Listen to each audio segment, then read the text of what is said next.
Bērna gaidīšanas periods ir viens no visskaistākajiem laikiem sievietes dzīvē.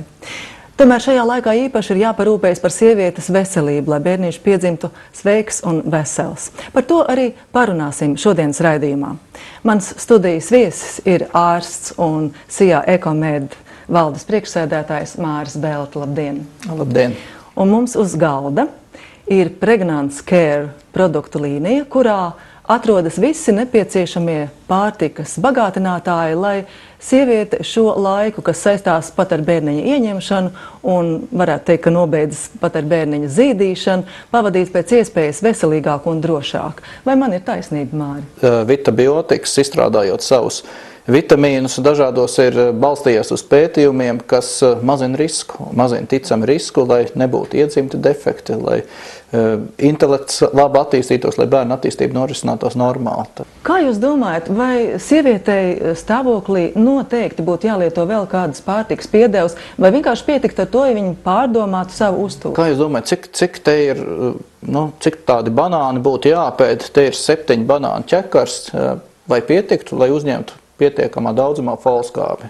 400 mikrogramu folskābes grūtniecei jāuzņem, to Pasaules veselības organizācija rekomendē. Izskatās pietiekami liela kaudzīta. Ja to visu tā nomocītu, varbūt kā arī pietiktu. Ziniet, te ir 7 banāni, bet jāpēd ir 20 banāni, tā kā 3 tādas kaudzītas. Ar ko tieši atšķiras grūtniecēm vajadzīgie vitamīni no vispār sieviešu vitamīniem? Jā, šeit ir tas uzsvars likts uz to, ka arī vajadzīgs, kas ir vajadzīgs ne tikai pašai sievietei, lai mazinātu dažādus riskus. Tā kā viena lieta ir paša sievietes veselība un veiksmīga dzemdību noris, otra lieta ir tieši, lai bērns piedzimtu vesels. Tagad uzklausīsim ginekologu. Kādas viņaprāt ir vissvarīgākās vēl papildvielas jāuzņem grūtniecības laikā?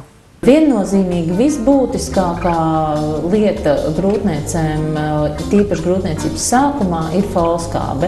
Pie tam pētnieki un zinātnieki ir analizējuši un pārliecinājušies, ka pat pie ļoti sabalansēta un ļoti vitamīniem un mikroelementiem bagāta uztura mēs visu nepieciešamo folskābes daudzumu vienalga nevaram uzņemt.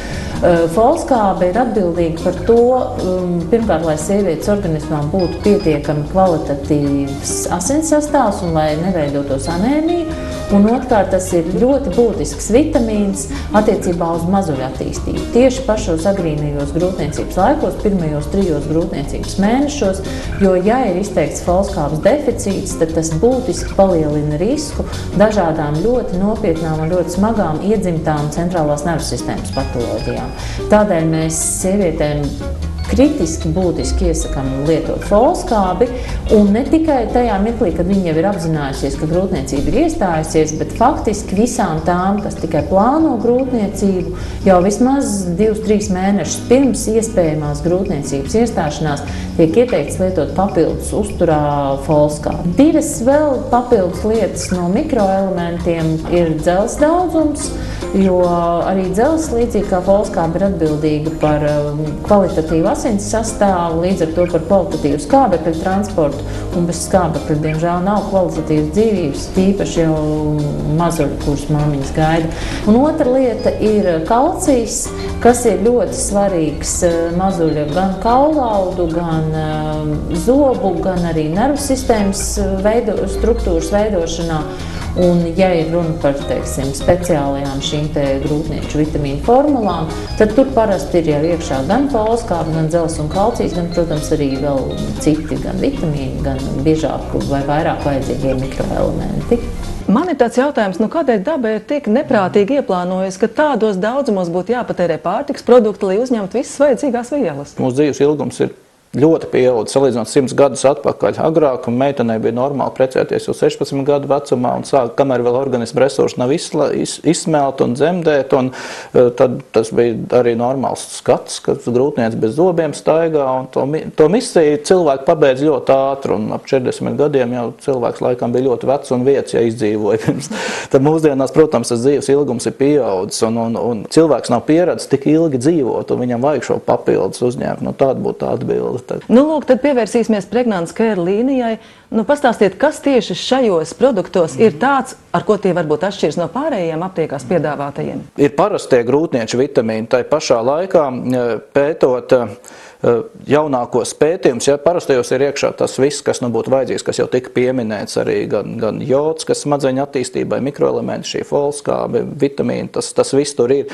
Un tomēr ir jaunākie pētījumi, ka vajag bērnu smadzeņu un acu attīstībai ir ieteicams tieši omega-3 augstskābes, bet ar ko atšķirās tās omega-3 augstskābes no tām, ko mēs parasti lietojam, tad lūk, omega-3 augstskābes viņas ir pamatā divas un attiecība. Ja jūs nopirksiet jebkādu preparātu ar omega-3 augstskābēm, tad redzēsiet, ka šī attiecība, viņas DHS un EPS, tā 3 burti uzrakstīti parasti, tad šeit tas DHS, dokozaheksaēna skābe ir 300 mg, kas ir 5 reizes vairāk nekā tā otra EPS. Tātad parasti tas ir attiecība par labu dokozaheksaēna skābē, nevienam citam nav, un tas ir tieši vajadzīgs bērnu smadzenēs. Bērnu smadzenēs 60% ir tieši šī DHS skābe, un tas tā kā būtu selektīvi. Tātad Pregnacare Plus ir parastais Pregnacare, kuram nāk līdz omega-3 augstskābes.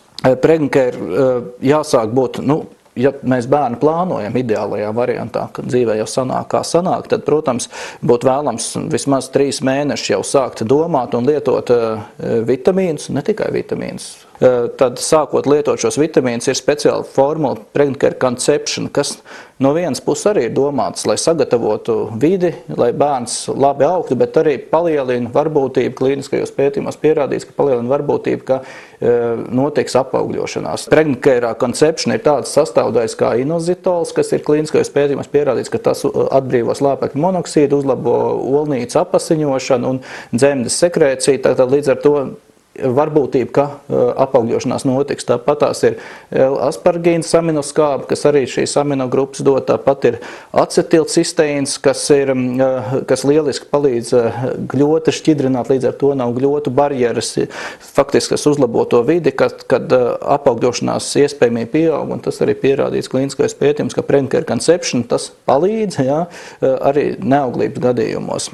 Mātes piens ir ļoti svarīgs, lai bērns attīstītos ne tikai fiziski, bet arī intelektuāli. Un šeit nav arī Pregnacare breastfeeding, kas ir krūts barošanai, tad tur ir papildus tās vielas, kas nu vairāk būtu vajadzīgas mammai, un caur pienu arī bērnam. Tur vairāk gan ir šis C vitamīns iekšā, gan arī kalcijs, protams, pietiekoši deva, lai bērnam ir kauli, un arī citas vielas. Es domāju, tagad mēs uz mirkli varētu pārtraukt savu sarunu un dot vārdu grūtniecei, kura lieto Pregnacare līnijas produktus.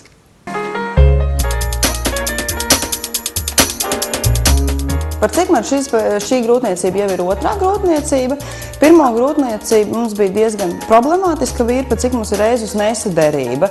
Man ir negatīvs, vīram ir pozitīvs asins grupa. Līdz ar to bija diezgan liels problēmas palikt stāvoklī. Pusgadu mēs mēģinājām un nesanāca. Ar otro grūtniecību es lietoju Pregnacare Conception. Man ieteica daktars, un tiešām neticami, bet varētu teikt, uzreiz pēc pirmās reizes, kā es pat nebiju izdzērus visu to kursu, es paliku stāvoklī. Arī grūtniecības laikā šobrīd es lietoju Pregnacare krēmu, arī pirmās grūtniecības laikā es viņu lietoju. Man patīk tas, ka tas krēms mitrina. Ņemot vērā to, ka krēms mitrina, es arī viņu lietoju ziemā tagad kā rokas krēmu izmantoju un arī bērnam smērēju.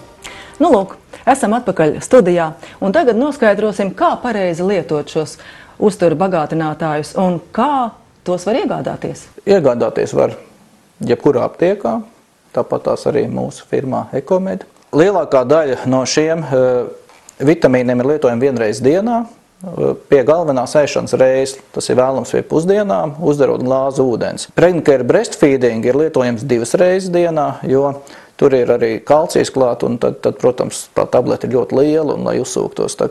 Un tad paralēli 2-3 reizes dienā māmiņa, lai būtu skaista, var arī sevi sasmērēt ar Pregnacare krēmu, kurš nodrošinās no tā, ka strīs neveidosies. Pregnacare krēms piesatura gan alvejas ekstraktu, gan kliņģerīti, gan naktsvetes eļļu.